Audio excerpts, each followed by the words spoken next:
संस्कृत है दोस्तों। आज हम लोग कर्मवीर कथा का शेष भाग का अध्ययन करेंगे। तो चलते हैं हम लोग।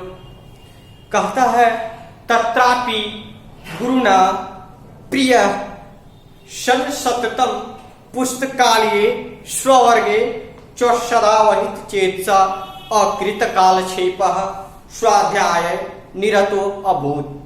कहता वहां भी कहा महाविद्यालय में।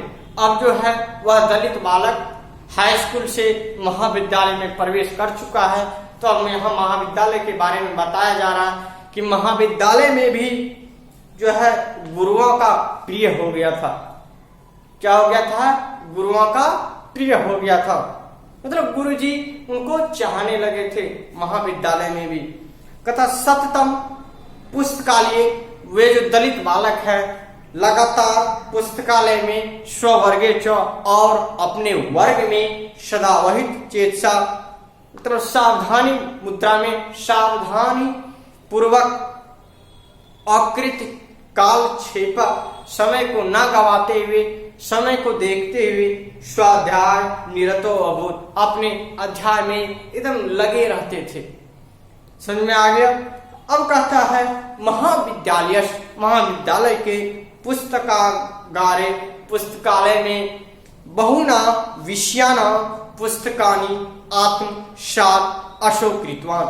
कहता है महाविद्यालय के पुस्तकालयों में बहुत से विषयों के पुस्तक को उन्होंने क्या किया? आत्मसात कर लिया। तत्र स्नातक परीक्षायाम, वहां स्नातक की परीक्षा में, जिनको बीए बोलते हैं, उस परीक्षा में विश्वविद्यालय में प्रथम स्थान को प्राप्त किए। और जो दलित बालक है स्नातक की परीक्षा में विश्वविद्यालय में 1 नंबर पे आया। स्व महाविद्यालय ख्यातिम अवर्ध्यत, और जो है अपने महाविद्यालय का नाम रोशन किया।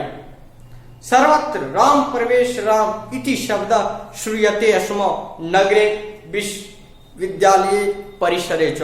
कहता सभी जगह राम प्रवेश राम ऐसा जो शब्द है सुना जाता था नगर में और विश्वविद्यालय परिसर में, सभी जगह राम प्रवेश राम ऐसा शब्द सुनाई पड़ता था। वह जो टॉप किया था इसी कारण उनका नाम सभी जगह सुनाई देता था, विश्वविद्यालय के साथ साथ नगर में और उनके समाज में सभी जगह। ना जानता पित्रावश्य विद्याजन्या प्रतिष्ठा। कहता है उनके विद्या की प्रतिष्ठा को उनके पिताजी माता पिता ना जानते हुए ना जानता पित्रावश्य विद्याजन्याम प्रतिष्ठा। कहता है विद्या से उत्पन्न प्रतिष्ठान को उनके माता पिता नहीं जानते थे। अब है वर्षांतरे असो, 1 वर्ष अंतरे, मतलब 1 ही वर्ष के अंदर ही वे कौन? राम प्रवेश राम केंद्रीय लोक सेवा परीक्षायाम अपि, केंद्रीय लोक सेवा की परीक्षा में भी, मतलब आईएएस की परीक्षा में भी स्व अध्यावसायन, अपने अध्ययन से व्यापक विषय ज्ञानन च, और व्यापक विषय के ज्ञान से उन्नतम स्थानम अवाप, श्रेष्ठ स्थान को प्राप्त किए। कौन? राम प्रवेश राम ने आईएएस की परीक्षा में क्या किया? श्रेष्ठ स्थान को प्राप्त किया। साक्षात्कार च, और इंटरव्यू में, साक्षात्कार जो होता है इंटरव्यू में समिति सदस्य के लोग जो होते हैं, जो बैठ करके साक्षात्कार लेते हैं, इंटरव्यू लेते हैं, वही कहा जा रहा है समिति सदस्य के लोगों ने तस्य व्यापकेन ज्ञानेन, उनके व्यापक ज्ञान से, मतलब बहुत ज्ञान के द्वारा, कौन? राम प्रवेश राम के व्यापक ज्ञान के द्वारा, तत्रापि तादृशे, और उस प्रकार के परिवार के प्रवेश में रहने पर भी, मतलब उनका परिवेश के साथ परिवार पर बहुत ही गरीब व्यक्ति था। वही बताया जा रहा है कि उस प्रकार के पारिवारिक परिवेश में रहते हुए भी कृतैन और उनके द्वारा किए गए, किनके द्वारा, दलित बालक राम प्रवेश राम के द्वारा किए गए श्रमेन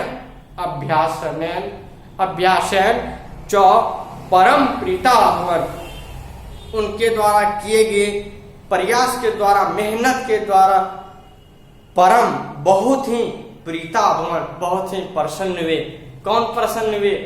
समिति सदस्य के लोग जो साक्षात्कार ले रहे थे वो प्रसन्न हुए। क्यों प्रसन्न हुए? कि उनके व्यापक ज्ञान को देख करके और उस प्रकार के परिवेश में रहते हुए भी उन्होंने उन्नत स्थान को प्राप्त किया। अब कहता है अद्य, आज जो है राम प्रवेश रामस प्रतिष्ठा, आज राम प्रवेश राम की जो प्रतिष्ठा है, इज्जत है, स्वप्रांते अपने क्षेत्र में केंद्र प्रशासन चौक और केंद्र प्रशासन में प्रभुता वर्तते, बहुत ही अधिक है। तस्य प्रशासन क्षमता, उनकी जो प्रशासन क्षमता है, संकट काले चौक और संकट काल में निर्णय सामर्थ्यम, और निर्णय की जो उनकी क्षमता है, उनके निर्णय लेने की जो क्षमता है, सर्वेशम आवर्जक वर्तते, सभी समों के लिए क्या है? आकर्षण योग्य है। नूनम असो, निश्चय ही वे कर्मवीर व्यतीत बाधा को पार करके प्रशासन केंद्र लोकप्रिय संजाता, प्रशासन केंद्र में क्या हुए? लोकप्रिय हुए। सत्यम उत्तम, सत्य ही कहा गया है, सच ही कहा गया है कि उद्योगिनम पुरुष सिंहम उपैति लक्ष्मी, जो व्यक्ति परिश्रमी होता है उसी को लक्ष्मी की प्राप्ति होती है। यह वचन जो है सत्य ही कहा गया है। क्या कहा गया है? उद्योगिनम पुरुष सिंहम उपैति लक्ष्मी, जो व्यक्ति परिश्रमी होता है, मेहनती होता है, जो व्यक्ति मेहनत करता है उसी को लक्ष्मी की प्राप्ति होती है। तो यहीं पर पाठ का अवसान होता है। तो हम लोग अब अगले भाग में कर्मवीर कथा के वस्तुनिष्ठ प्रश्न का अध्ययन करेंगे। धन्यवाद।